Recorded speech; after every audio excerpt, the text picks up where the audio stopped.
মানুষ মূলত অভাবী মানুষদের ভয় পায়। আপনি অভাবে পড়ে দেখেন, বন্ধু বান্ধব আত্মীয় স্বজন সবাই আপনার দিকে দূরে চলে যাবে। আপনি অভাবী হলে আপনার স্বভাবও নষ্ট হয়ে যাবে এবং আপনার ব্যক্তিত্ব নষ্ট হয়ে যাবে।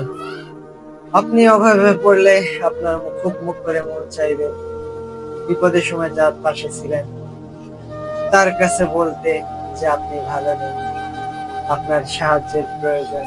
তখন সেই মানুষগুলো আপনার থেকে মুখ ফিরিয়ে নেবে। তাদের তখন আপনার সাথে কথা বলতে ইন্টারেস্ট ফিল হবে না। তারা খুব ব্যস্ততা দেখাবে আপনার সাথে। সেগুলোর প্রতিবাদে আপনি কিছুই বলতে পারেন না, কারণ আপনি হলেন অভাবী। আপনি অভাবী হয়ে যাওয়ার পর আপনার খুব প্রিয় মানুষটারও রং বদলে যাবে।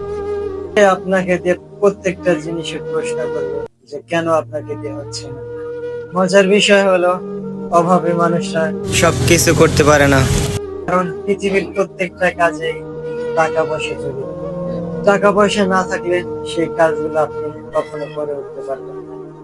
তখন আপনার অভাব দেখা দেবে, আর এই অভাবেই আপনার স্বভাব নষ্ট করবে।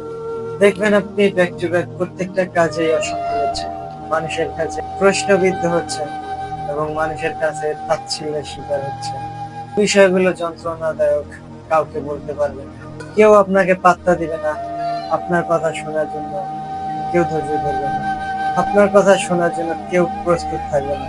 অন্যদিকে আপনার পকেটে টাকা থাকলে আপনার অযৌক্তিক কথাগুলো লিখে মানুষ লোকে নিবে, গ্রহণ করবে। তখন আপনার কাঁধে হাত রাখার মতো মানুষের অভাব হবে না।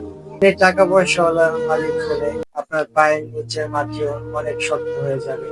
পকেটে টাকা থাকলে মানুষ এসে আপনার পাশে দাঁড়াবে, অনাত্মীয়রাও আপনার আত্মীয় বাড়াবে। আপনার কাছে টাকা থাকলে আপনার পাশে আপনার অচেনা মানুষ এসে দাঁড়াবে। আপনাকে চিনে না এমন মানুষও আপনার হয়ে কথা বলবে। পৃথিবীর মায়া জালে আটকে যাবেন যখন আপনি অভাবী হবেন। অভাবী মানুষদের মানুষ মনে করেন।